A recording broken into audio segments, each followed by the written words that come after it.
This is CMA Part 2. Today we are going to start the first lecture. The lecture name is a Financial Statement Analysis. And it's a basic analysis for the financial statements. Broadly, we are going to discuss these broad things. Basic, what are the basic financial statements and who are the users? Financials has always five things. One is balance sheet, income statement, cash flows, statement of changes in equity, and the last is disclosure, which explain how we make these financial statements. It's important to note the accounting cycle. Accounting starts from a voucher which has two effects. One is debit and credit. This we post as a journal, which further post to the general ledgers, and from general ledgers we make trial balance. Trial balance is a list of all accounts showing the debit and credit effects. It has five nature of accounts inside. One is expense, one is income, one is assets, liabilities and capital. Expense and income, when we combine, we make a statement called statement of income. Rest three things, assets, liabilities and capital, when we combine this we make statement of financial position. For that, the basic mechanism is accounting equation, which is equal to assets is equal to liabilities plus capital. Assets are valuables about which you are sure that the economic benefit will inflow to the company. Liabilities are the obligation about which the outflow is expected, and capital or equity is the owner money that we have to, that he invests in a company to run the show of the operations, right?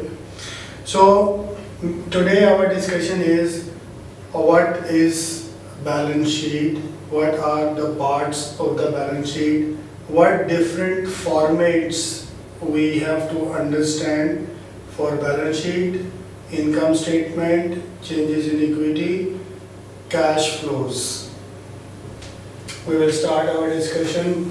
Basic financial statement, as I just told you, is statement of financial position, that is balance sheet, which is the summary of assets, liabilities and capital. All assets should be equal to the liabilities plus capital. Statement of funding, that is income statement. Then we have statement of cash flows, which will tell us the cash inflows and outflows and what is the cash in hand as of today. Changes of statement of changes in shareholder equity. Who are the shareholder? These are the stakeholders who invest money in the company to run the show. These are the owners, in simple words. And we need, for making these all four financial statements, there is a supplementary additional disclosure and notes which will tell us which accounting policies we use, how we calculate the depreciation, how we calculate or value the stocks, inventory, and what significant event happens during the year. This is all will come in the disclosures. What are the objectives of the financial reporting, or whatever financial reports we make? The objective is to give the viewer or the reader or the investor or the stakeholder a comprehensive picture about the facts and figures that what company did in 1 year, last 1 year. And even the comparative sets are there. You can see 2009, you can see 2008 as well. So in last 2 years where you stand, what is your efficiency? This is we can see from financial statements. Then supplementary information tells everything about the calculations, usage, any significant events, and basic financial statements complement each other. Now, balance sheet reports assets, liabilities and equity, and the statement of income shows revenue, expenses, gains and losses.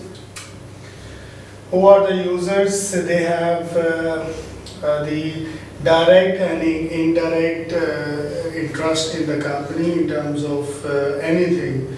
This includes the stakeholders, because stakeholders are those people who have some interest in your company, either they are supplier, customers, the person who throw newspaper at your door, or a security guard, your employees, your directors, your marketing campaign sellers.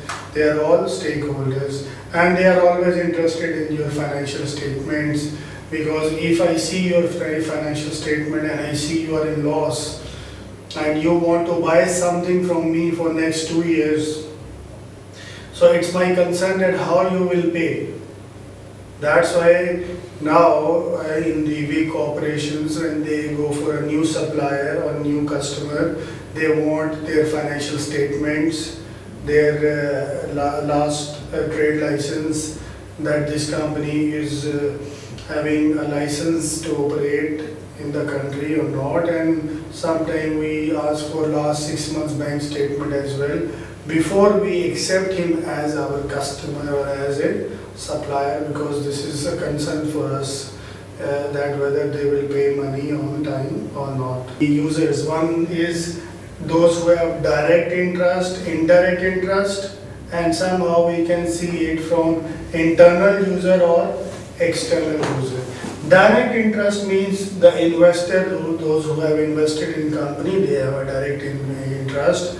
The employees, and then supplier, customer, and the management. These are direct effective of the financial statements. But then we have users with indirect the interest. Government is obviously involved to collect the tax and the labor laws. Any external agency, environmental pollution bodies, they are interested in your company somehow. And financial advisors, stock market, regulatory agencies, these are all interested in your company, and these classified as indirect users. Then we can see from internal or external point of view as well, same thing. We can see internally within the company, management, director, employee, these are the 3 internal users. Then we have external users as well, which is investor, creditor, financial advisors, stock market regulators. This is all another way to see the user of the financial statement. What are the limitations of the financial statements? First of all, financial statements are made on the concept called historical cost. Suppose you bought something in 1970, it was a land which price was $1,000.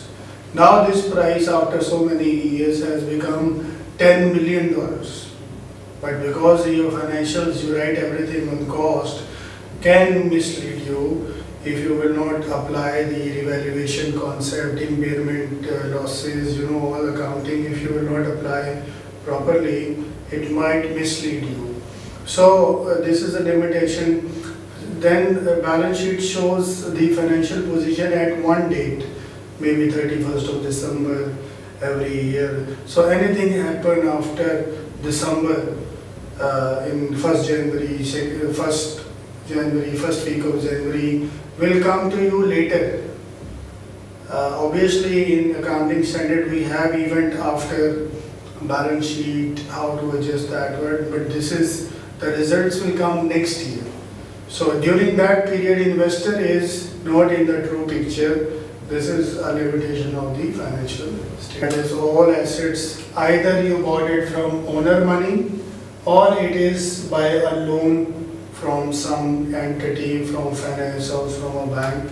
What is operating cycle is the average time till between the acquisition of the resources and final receipt of the cash from its sale. For this, just let me give you an idea. Suppose we make shoes.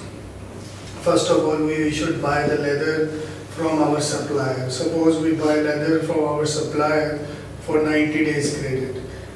30 days, your supplier is in US. 30 days he takes to reach the goods by ship to your premises, right? Then once it reach, you need 30 days to process to make production for something. Then you need 30 days to sell it, and when you sell it, you give 60 days credit to your customers. So from payment to the payable or the supplier and getting money from the customer, this whole cycle is called operating cycle. This is operating cycle, trade cycle, or cash cycle. There are 2-3 names for this one which has the same sense. Then this is how the balance in the balance sheet we will show the current assets. Those who are educated with the British degrees, they can feel it's opposite, but in US we have to mention the most liquid asset at the top. In British education, the cash will always come at the bottom, is opposite to the liquidity portion. So based your examination for CMA, you should be very familiar. In US, according to the gaps, you have to go in the liquidity